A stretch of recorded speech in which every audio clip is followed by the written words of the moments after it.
Assalamualaikum warahmatullahi wabarakatuh. Perkenalkan, nama saya Deswita Alda Talia dari Program Studi Pendidikan IPS dari Rombel 3 dengan NIM 24030800094. Pada kesempatan kali ini, saya akan membahas kasus mengenai pengemis yang khususnya masih berumur di bawah umur yang telah dipaksa mengemis oleh sindikat atau bahkan keluarga mereka sendiri. Nah, sebelumnya, apakah teman-teman pernah melihat pengemis atau bahkan anak yang masih di bawah umur mengemis di jalanan?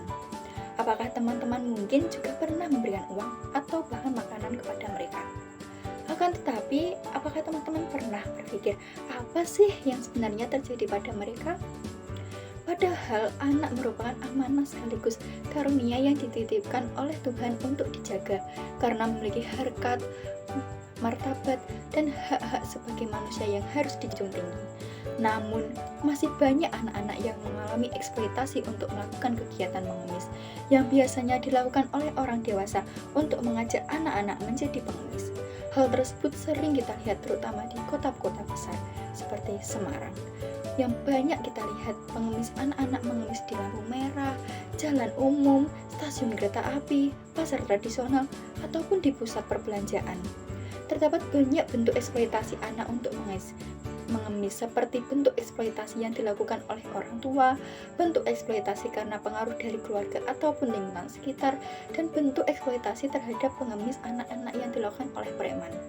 Hal tersebut tentu termasuk bentuk eksploitasi dikarenakan seluruh waktu yang dihabiskan oleh anak-anak berada di jalanan hingga bisa 10 jam bahkan lebih dan menggunakan waktunya untuk mencari uang dan biasanya hingga tidak pulang ke rumah dan tidur di jalanan.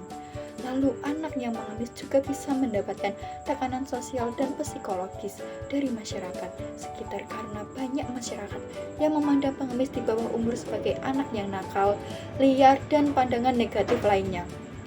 Terdapat banyak faktor penyebab anak menjadi pengemis. Pengemis anak-anak biasanya disebabkan karena adanya krisis ekonomi yang berkepanjangan yang terjadi di keluarganya, sehingga agar dapat memenuhi kebutuhan hidup dalam sehari-hari, serta hal tersebut bisa terjadi juga karena seperti tidak memiliki keterampilan atau keahlian khusus yang dapat bermanfaat untuk menghasilkan uang. Lalu hal tersebut juga bisa terjadi karena dampak musibah, sehingga terpaksa untuk mengemis. Dampak dari eksploitasi anak-anak yang menjadi pengemis yaitu seperti yang pertama, dapat mempengaruhi tumbuh kembang anak-anak, baik dalam segi penglihatan, pendengaran, atau bahkan kekuatan. Yang kedua, karena banyak waktunya digunakan untuk mengemis, jadi kemampuan dalam hal akademik kurang, tidak seperti anak-anak pada umumnya. Yang ketiga, kurangnya kasih sayang dan kurang percaya diri mengakibatkan terhambatnya pertumbuhan emosional serta sulit membedakan antara benar dan salah. Anak-anak yang hidup di jalanan, mereka bukan saja rawan dari ancaman tertabrak kendaraan, tetapi juga rentan terhadap serangan penyakit akibat cuaca yang tidak bersahabat atau kondisi lingkungan yang buruk, seperti tempat pembuangan sampah atau tempat yang kurang sehat lainnya yang sering dikunjungi oleh anak-anak. Untuk menangani masalah tersebut, kita dapat melakukan seperti dengan cara yang terkandung dalam Peraturan Daerah Kota Semarang Nomor 5 Tahun 2014 tentang penanganan anak jalanan, gelandangan, dan pengemis di Kota Semarang. Tahapan-tahapan anak jalanan yang dilakukan yaitu yang pertama, penanganan pencegahan, yang kedua, penanganan rehabilitasi, dan yang ketiga, penanganan lanjutan.